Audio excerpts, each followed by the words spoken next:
ang lalaking ito ganito.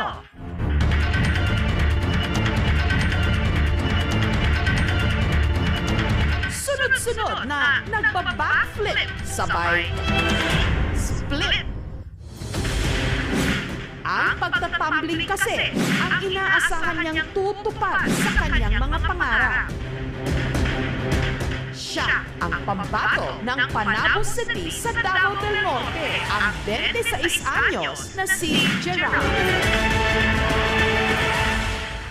Ang pagsirko-sirko, maning-mani para sa taong tila walang buto, si Boy Tumbling.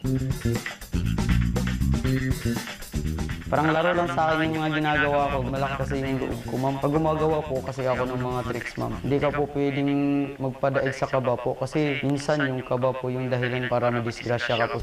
At hindi